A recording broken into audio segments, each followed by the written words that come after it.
সফল কারা? Who are the successful in life?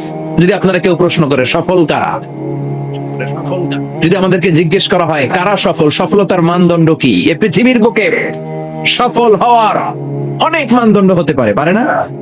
In terms of wealth and money, অর্থের মানদণ্ডে কারা সফল যদি জিজ্ঞেস করা হয়, কার নাম বলবে? হ্যাঁ, বিল গেটস, তাই না? বিল গেটস মাইক্রোসফট কোম্পানির মালিক, কত টাকার যে সে মালিক সে নিজেও জানে না। আর আর কে আছে এরকম সফল? ওয়ারেন বাফেট, অনেক বড় ধনী। আর কে আছে? স্টিভ জবস, অ্যাপল কোম্পানির মালিক, তাই না?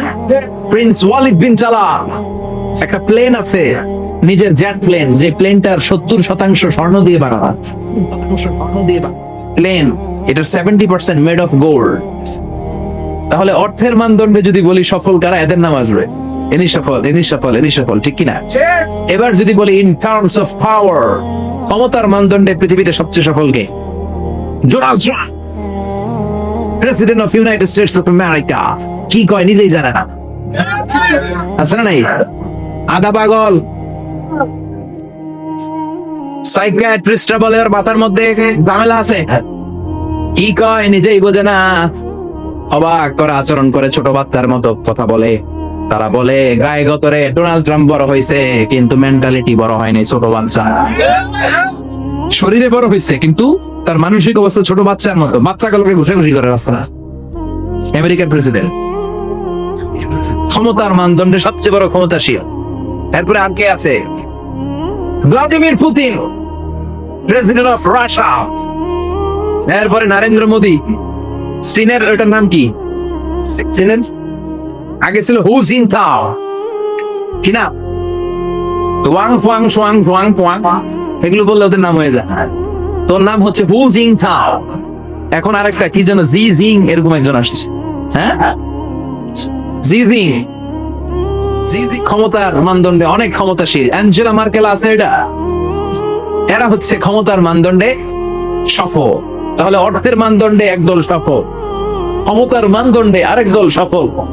এবার যদি বলি in terms of name and fame, ক্ষমতা নয়, অর্থ নয়, জনপ্রিয়তা বললেই চিনে। মেসি আছে না নাই? তো এই সব চিনে, বুঝতো? নাম কি? মাসি না বেটা, মেসি। নেইমার আপনিও জানেন না, সর্বনাশ, কিয়ামতের আলামত। হুজুরও জানে কি নাম? নেইমার। আর কি আছে এরকম? রোনালদো। আর কি আছে? এক নামে চিনে, গোটা বিশ্ব চিনে। বাংলাদেশের জনপ্রিয়তার বিচারে যদি বলি, এক নামে শেখ হাসিনা, সবাই চিনে। হ্যাঁ, খালেদা জিয়া এক নামে চিনে, মাশরাফি বিন মুর্তজা এক নামে চিনে। এখন আরেকটা আছে হিরো আলম, আছে না নাই? In terms of name and fame, Allama Delwar Hossain Sayeedi এক নামে 17 কোটি বাংলাদেশের মানুষ চিনে। চিল্লায় বলুন, এটা হচ্ছে in terms of name and fame, খ্যাতি, যশ, জনপ্রিয়তা। তার মানে দুনিয়ার বুকে অর্থের মানদণ্ডে কিছু লোক সফল, আবার ক্ষমতার মানদণ্ডে কিছু লোক দুনিয়ার বুকে সফল, আবার জনপ্রিয়তার মানদণ্ডে কিছু নাম বললেই সবাই চিনে। অমিতাভ বচ্চন, শাহরুখ খান, আমির খান, সালমান খান, খয়ার খান, আছে না নাই? তো অর্থের মানদণ্ডে কেউ সেরা সফল, ক্ষমতার মানদণ্ডে কেউ সফল, জনপ্রিয়তার মানদণ্ডে সফল। আল্লাহ বলে আমার কাছে এগুলা মানদণ্ড না।